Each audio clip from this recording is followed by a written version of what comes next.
Prophet ﷺ was asked which day was the saddest day of his life. Was it the day that you were praying the Kaaba when you were on sujood? Abu Jahl put intestine on you and you did not see anybody to take up that intestine except your 9-year-old daughter, Fatima, radiallahu anha, who was crying and lifted that intestine from you. Was it that day was your Saddest day? Prophet Muhammad said no. Was it the day that you went to Taif to call them to Islam and they did not accept Islam from you, but you were being stoned to the extent that your body was filled with blood? Was that day was the saddest day of your life? The Prophet said no.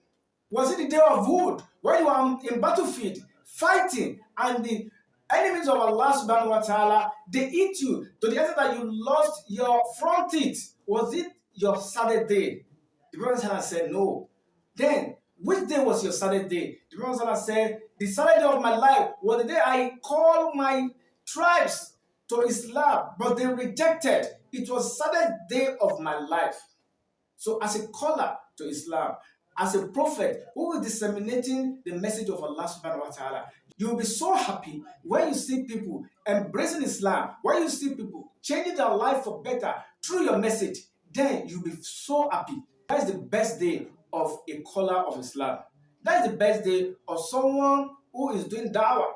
Because when you see people taking Islam from you, when you see people changing their life, you'll be very happy, you'll be joyous because people are changing their life from you. So the Prophet was so sad when his tribe rejected the message of Allah subhanahu wa ta'ala. The message that came to change them from darkness of worshipping their evil desire to the worshipping of Allah subhanahu wa ta'ala in Islamic monotheism. Had they been they knew since then, they would have taken that message from him. Look at what is happening in the Mecca today. They are now practicing Islam. Even people from all over the world, they now go to Mecca in order for them to celebrate and to worship Allah subhanahu wa ta'ala. And even they knew what would have happened in the years to come, they would have taken Islam from the Prophet Muhammad then, but they rejected the Prophet to the extent that they wanted to kill him. But Allah subhanahu wa ta'ala made the Prophet to escape the assassination and make the people of Yathrib, Medina, to accept Islam and gave the Prophet asylum and they made him as their leader. So may Allah subhanahu wa ta'ala continue to protect the Muslim everywhere that we are. Let people embrace Islam. The way we are seeing today that Islam is the fastest growing religion in the world.